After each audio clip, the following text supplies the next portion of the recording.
Has anyone else out there been catfished or almost catfished? And I certainly have. I have a story for you about that. And of course, I'm assuming that you know what I mean by catfished. You can go to the website, look up catfish, and it's amazing. All the scams out there. It all has to do with being scammed online with some sort of transaction, either relationship transaction, like on a dating site, or in my friend's instance, her story was about purchasing a dog, a puppy, and how she almost lost quite a bit of money sending it to somebody who was scamming her. And of course, it's pretty easy to do these days. And I'll tell you my story.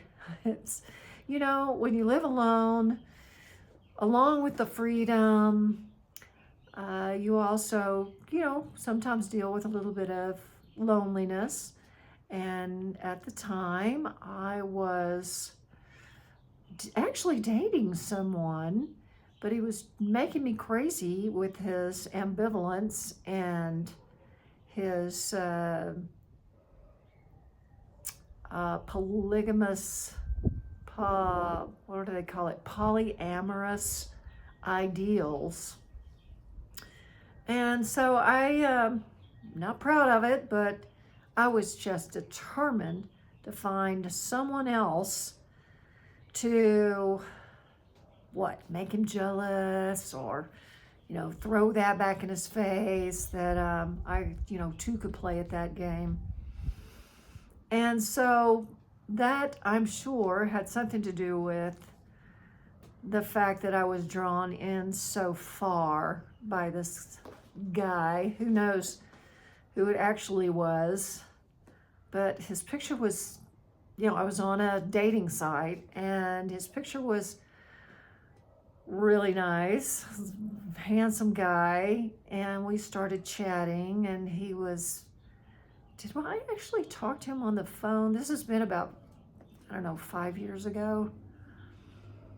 I think I did actually talk to this guy on the phone, and but most of it was back and forth. We quickly exchanged personal information. That's one mistake I made, the first mistake I made, and got off the platform and communicated that way, and then it just went on and on until I finally started getting a glimmer of red flags when he was a jewel, I almost said thief. He definitely was a thief, but he was jewelry. He dealt in jewels. That's right. And he was going to China or somewhere in the Far East on a trip. These are all red flags, ladies, and I'm sure there's some of you out there, and gentlemen, that have had the same story. And it's so interesting how your desire colors your perceptions, because I wanted this to be a real relationship, a possibility of a relationship. And so you kind of let things slide. Your perceptions are built around what you want. It's so true. Perception bias. And long story short, it was when he asked for money. Some crazy scenario about how he couldn't get back, and his partners had some communication breakdown, and he couldn't get a hold of his money, couldn't get back, and needed to borrow some. And that's when I went, yeah, right, buddy. And then I started looking, and I Googled his image, found the actual person who belonged to that faith.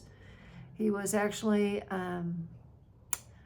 a really nice fellow that lived in San Francisco that was had this experience before where people stole his image. I mean, it's just so easy. And let's just not be victims. Of course, thank goodness I didn't send this guy money, but I've heard so many stories about women who, they're lonely and they invest years and thousands of dollars into these fake relationships. And so I just wanted to tell that story, and I'm sure there are those of you out there who can relate. It just popped in my head after talking to my friend this morning. I just thought, yeah, that would make a good topic to bring up. And so let's all stay a little bit more aware, shall we, about the perils of online dating, online transactions of any sort, buying puppies, etc. And that's all for now. Check you later. And stay safe out there, especially online.